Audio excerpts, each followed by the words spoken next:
거기에는 이제 어디로 가는지에 대해서 행방이 안 나와 있어요. 근데 오늘 본문에는 이제 분명히 이제 13절에 보면은 예루살렘에서 25리 정도, 이제 25리면은 약 한 8.8km 정도 돼요. 8.8km. 걸어서는 상당히 먼 거리죠. 차로는 뭐 금방 가지만 어쨌든 그 25리 정도 되는 엠마오로 가는 이제 마을로 가는 가정에서 일어난 일이에요. 그래서 이제 엠마오 마을로 가는 두 제자, 뭐 이렇게 우리가 이제 이름을 붙이죠. 근데 이제 두 제자가 이제 문맥을 전체 쭉 읽어보면은 나중에 어디로 가요? 예루살렘에 다시 돌아가서 11 제자들 있는 곳으로 가잖아요. 그것을 보면은 이 두 제자는 그냥 막연히 예수님을 따라다니는 그런 뭐 제자라기보다는 어쨌든 예수님한테 가르침을 받은 뭐 수제자나 그런 정도는 12제자 안에는 안 들어가도 어쨌든 간에 아마 이제 그 예수님하고는 상당히 관련이 있고 또 이렇게 직접적인 연관이 있는 그런 제자들이 아니었을까, 이렇게 이제 추정할 수가 있습니다. 어쨌든 이름이 안 나와 있기 때문에 11제자는 아닌 거로 보여집니다. 왜냐하면은 오늘 본문 33절에 보니까 11제자 및 그들과 함께한 자들이 모여 있어. 11제자가 있죠, 그죠? 그러니까 11제자, 이제 한 명은 이미 없어졌잖아요. 가룟 유다는 스스로 자살해서 죽었고, 그다음 이제 11제자, 그러니까 11제자 안에는 안 들어가는. 그러나 예수님의 제자들이 뭐 12제자만 있었던 건 아니었거든요. 60명을 보내기도 하고 70명을 보내기도 하고 막 수많은 이 사람들이 예수님을 따라다녔잖아요. 물론 다 군중들이 다 예수님의 제자라고 할 수는 없지만 어쨌든 이 두 제자는 이 성경도 어느 정도는 알고 있었던 것 같고 그리고 또 예수님의 부활에 대해서도 이미 알고 있었던 것으로 보여집니다. 내용을 다 읽어보면은. 그럼에도 불구하고 그들은 예수님께서 그들에게 음식 잡수실 때 떡으로 축사하시기 전에는 예수님을 알아보지 못했어요. 뭐 예수님 변장을 했을까요? 아니면 이 두 사람이 갑자기 뭐 눈이 어두워져 가지고 갑자기 시력이 약해졌을까요? 그것은 아니었을 것 같아요. 그러면 왜 예수님을 보고 있는데도 알아보지를 못했을까? 그러죠? 예수님을 분명히 같이 가잖아요.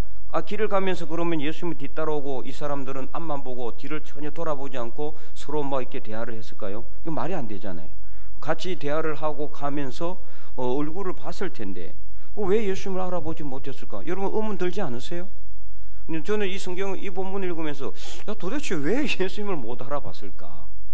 예수님을 나중에 떡을 가지고 축사하시고 난 다음에야 그들의 마음이 뜨거워지고 또 그래서 그분이 바로 예수님이라는 것을 그들은 직감적으로 이제 인지를 하고 다시 돌아가게 되는 거죠. 예루살렘으로.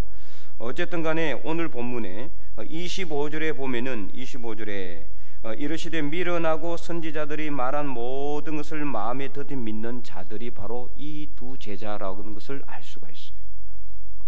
그런데 이 두 제자는 바로 이 오늘 우리일 수도 있다는 것을 오늘 본문은 우리에게 말해주고 있습니다. 나는 아닌데, 나는 믿음이 좋고 나는 뭐 지금 당장 예수님께서 부활하셔도 당장 알아볼 수 있다라고 여러분 생각하십니까? 오늘 우리 예수님께서 부활하셔서 우리 옆에 계신다면 여러분 믿으시겠습니까? 그 내 눈으로 안 보이는데 어떻게 있습니까? 라고 말한다면 아직 우리는 영적인 눈이 떠여지지 않는 거죠. 믿음의 눈이 아직까지는 열려지지 않는 것이라고 볼 수가 있어요. 그래서 이 두 제자에게 이 한 사람의 이름은 누구예요? 이제 우리가 오늘 읽지 않았지만 8절에 보면은 글로바라는 제자, 한 사람의 이름은 나와 있어요. 글로바. 다른 사람의 이름은 안 나와 있습니다. 다른 사람의 이름은 누가가 이 한 사람의 이름을 밝힌 이유는 무엇일까? 그거에 대해서는 뭐 우리가 정확히 알 수는 없지만 어쨌든 한 사람의 이름은 글로바인데 그 이유가 뭐냐? 자, 16절 우리가 읽지는 않았죠? 15절 16절 한번 읽어보도록 하겠습니다. 시작. 그들이 서로 이야기하며 문의할 때에 예수께서 가까이 이르러 그들과 동행하시나 그들의 눈이 가리어져서 그인 줄 알아보지 못하거늘. 자, 15절에 예수님이 멀찍이 떨어진 건 아니죠? 가까이, 바로 옆에 붙어 있었다는 거예요. 예수님께서 바로 옆에. 그런데도 그들이 알아보지 못한 이유는 뭐냐? 그들의 눈이 가려져 있었다. 자, 그러면은 그들의 육신의 눈이 가려져 있었을까요?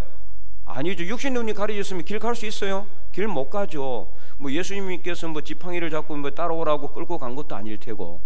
여기서 말하는 눈이 가려져 있다는 건 뭐예요? 영적인 눈을 의미하는 거예요. 영적인 눈. 자, 여기서 우리는 무엇을 알 수가 있느냐? 영적인 눈이 가려져 있으면은 정말 눈앞에 하나님이 계셔도 알아보지 못한다는 거예요. 알 수가 없다는 거예요. 깨닫지 못한다는 거예요. 영적인 눈이 가려져 있으면은 죽은 사람이 살아나도 우리가 하나님 믿을 수가 없어요. 천지가 계백하는 그런 엄청난 기적이 일어나도 우리는 예수님을 볼 수가 없어요. 영적인 눈이 가려져 있으면은. 그래서 영적인 눈이 가려져 있으면은 우리가 믿음의 눈이 가려져 있는 것과 똑같은 것이라고 볼 수가 있어요. 그렇기 때문에 예수님께서 25절에 뭐라고 말씀합니까? 미련하고 선지자들이 말하는 것을 모든 것을 마음에 더디 믿는 자들. 그리고 26절에 그리스도가 이런 고난을 받고 자기의 영광에 들어가야 할 것이 아니냐. 이 두 제자가 하는 말 뚝 들어보니까 어떤 일이에요? 예수님이 십자가에 죽으신 사건을 이야기하고 있거든요.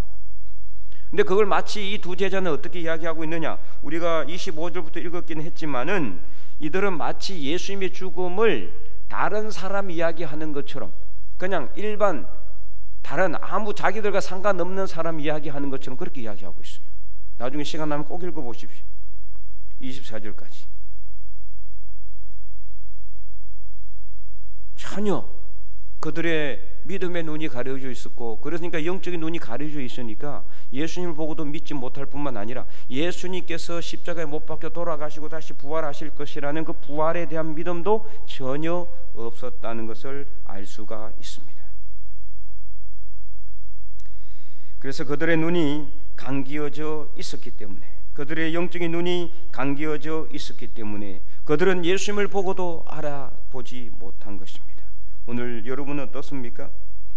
여러분의 영적인 눈은 과연 얼마나 열려져 있습니까?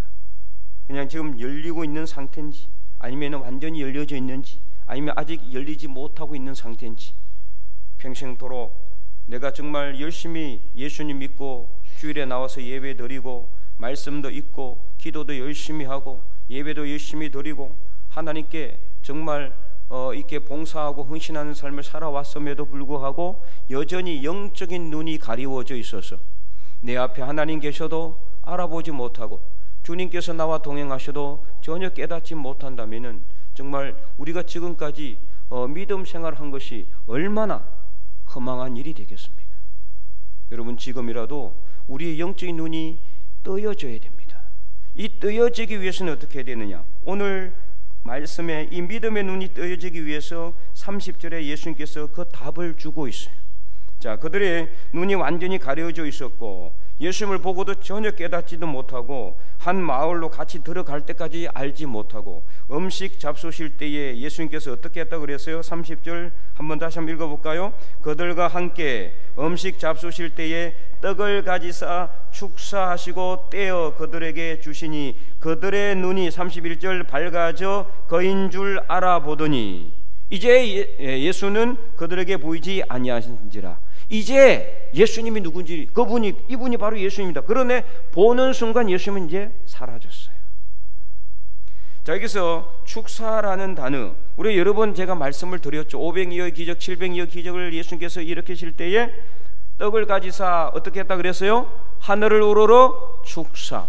이 축사는 우리가 뭐 어떤 큰 행사할 때 축사하고 완전히 다른 뜻입니다. 그 축사가 아닙니다.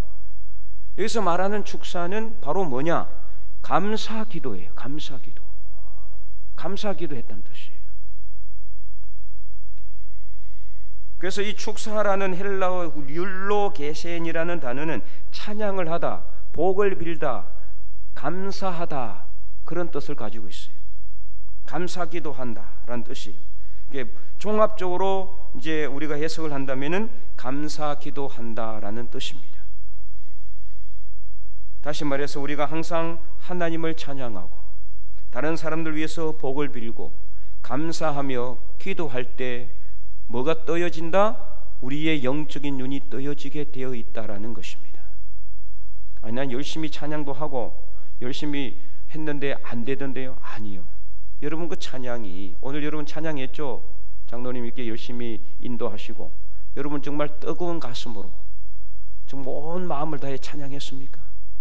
그냥 따라가는 찬양은 그는 찬양이라 할 수가 없어요.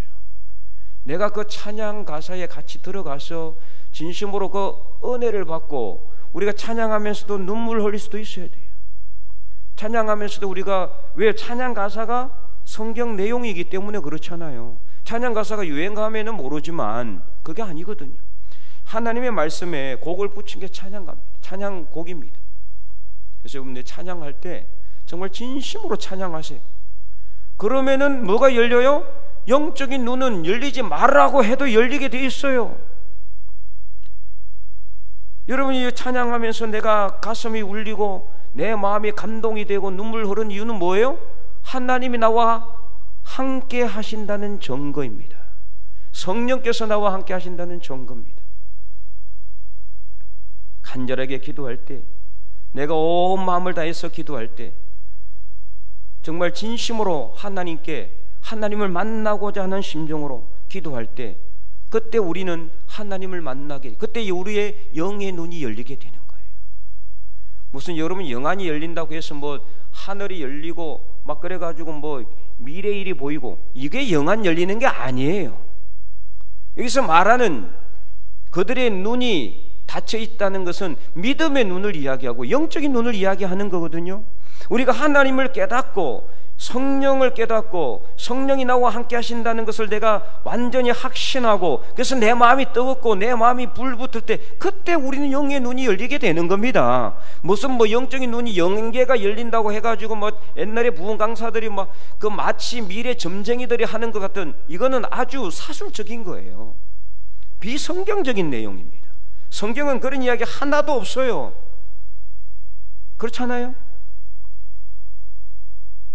그래서 오늘 우리가 정말 간절하게 하나님께 기도함으로 내 마음의 문이 열리고, 그래서 하나님의 뜻을 깨닫게 되고, 하나님의 뜻을 내게 깨달음으로 인해서 내가 그 하나님 안에서 내가 거하게 되고 내 안에 하나님이 들어오시는, 그래서 요한계시록 말씀처럼 마지막 라오디게아 교회에 주님께서 누구든지 내 음성을 듣고 문을 열면은 어떻게 한다? 내가 그에게 들어가 그와 더불어 먹고 그는 나와 더불어 먹으리라, 이 말씀이에요. 오늘도 우리 주님께서는 우리 마음의 문을 두드리고 있어요. 그래서 내가 기도하면서, 간절하게 기도하면서 내 마음의 문을 열면 그때 주님께서 내 안에 들어오시는 거예요. 내가 기도하는 흉내만 내면은 절대로 주님이 내 안에 안 들어와요. 내 문이 안 열리는데 어떻게 들어오시겠습니까? 당연히 주님은 내 문을 확 열고 비집고 완전히 문을 활짝 열어 제끼고 들어올 수 있는 힘과 능력이 있으신 분이지만, 우리 주님께서는 인격적이신 분이시기 때문에 우리가 문 열지 않으면 절대 안 들어오신다. 성경에 나와 있는 내용입니다. 누구든지 내 음성을 듣고 문을 열면 내가 그에게 들어가 그와 더불어 먹고. 그래서 오늘 우리가 하나님께 간절하게 기도하여 내 마음의 문이 열릴 때, 그때 우리는 우리 눈이 열리고 영적인 눈이 열리고 하나님의 뜻을 깨닫게 되고, 하나님이 왜 우리에게 이런 고난을 주셨는지, 어려움을 주셨는지, 환난을 주셨는지, 문제를 나에게 주셨는지 깨닫게 돼 있어요. 그리고 감사하시기 바랍니다. 지난 주일에도 우리가 말씀을 드렸지만은 맥주 감사 주일, 감사가 넘치게 하라. 감사가 넘치게 하라. 우리 삶 속에 감사가 넘쳐나야 돼요. 왜 감사합니까? 그냥 다른 사람이, 저 사람이 감사하니까 아이고 나도 아무 생각 없이 감사가 아니라, 나 같은 사람을, 나같이 부족하고 허물 많은 사람을 하나님께서 사랑하시고 예수님께서 나를 위해서 십자가에 못 박혀 돌아가심으로 나에게 구원의 은혜를 선물로 주셨으니 이 얼마나 감사합니까? 그러니 하나님께 감사할 수밖에 없는 거죠. 그러니까 손양원 목사님처럼 두 아들이 하루아침에 죽어도 그 아들 순교자가 되게 하신 것으로 인해서 하나님께 감사할 수가 있는 겁니다. 아까 찬양 가사에도 뭐 이슬 같은 목숨보다 주님을 더 사랑하느냐라고 그런 가사가 있었잖아요. 여러분 목숨보다 주님 더 사랑하십니까? 정말 우리는 주님께 감사해야 돼요. 나 같은 사람을 오늘 이 자리에 불러주신 하나님 정말 고집 세잖아요. 여러분 아닙니까? 욕심 많잖아요. 내 주장 강하잖아요. 여전히 변화되지 않고 있는 내 모습, 주님 믿고 나서 완전히 바뀔 줄 알았는데, 천사가 될 줄 알았는데 천사가 되지 못한 나의 모습을 보면서 여러분 어떻게 생각하십니까? 그럼에도 불구하고 나 같은 사람을 위해서 주님께서 십자가에 못 박혀 돌아가시고, 감사밖에 나올 게 없잖아요. 우리가 감사할 때 그때 우리는 영적인 눈이 열리게 되는 겁니다. 내 주변에 안 보이던 사람들이 보이게 되는 겁니다.